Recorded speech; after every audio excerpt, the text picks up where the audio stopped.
as possible to arrange services, and the tourism is now boosting. Yazhpanam Colombo ரயில் சேவைகள் தொடர்பிலான விசேட உயர்மட்ட கலந்துரையாடல் வடமாகாண ஆளுநர் செயலகத்தில் நேற்று நடைபெற்றது. கடற்றொழில், நீரியல் மற்றும் கடல் வளங்கள் அமைச்சர் ராமலிங்கம் சந்திரசேகர், வடக்கு மாகாண ஆளுநர் நாகலிங்கம் வேதநாயகன் ஆகியோரின் தலைமையில் இந்த கலந்துரையாடல் நடைபெற்றது. இலங்கை ரயில்வே திணைக்களத்தின் பொது முகாமையாளர் ரவீந்திர பத்மபிரிய உள்ளிட்ட உயர்மட்ட அதிகாரிகளும் இதில் பங்கேற்றிருந்தனர்.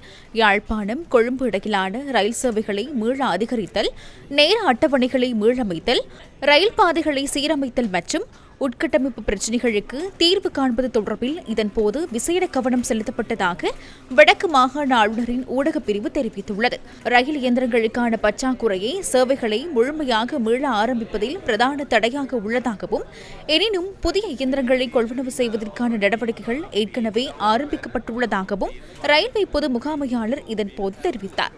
தற்காலிகமாக சேவைகளை அதிகரிப்பது மற்றும் பகல் நேர சேவைகளை ஒழுங்கமைப்பது தொடர்பில் ஆராய்ந்து துரித நடவடிக்கை எடுப்பதாக அவர் மேலும் கூறியுள்ளார். அத்துடன் யாழ் ராணி ரயில் சேவையில் அவசியமான மாற்றங்களை மேற்கொண்டு அதனை வவுனியா வரை நீடிப்பது குறித்தும் இக்கூட்டத்தில் கவனம் செலுத்தப்பட்டுள்ளது.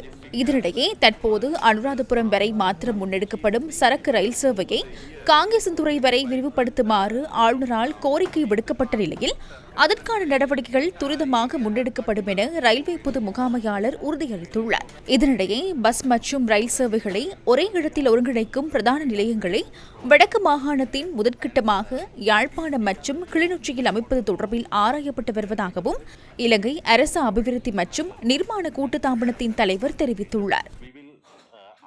Identify those locations as well within this feasibility study.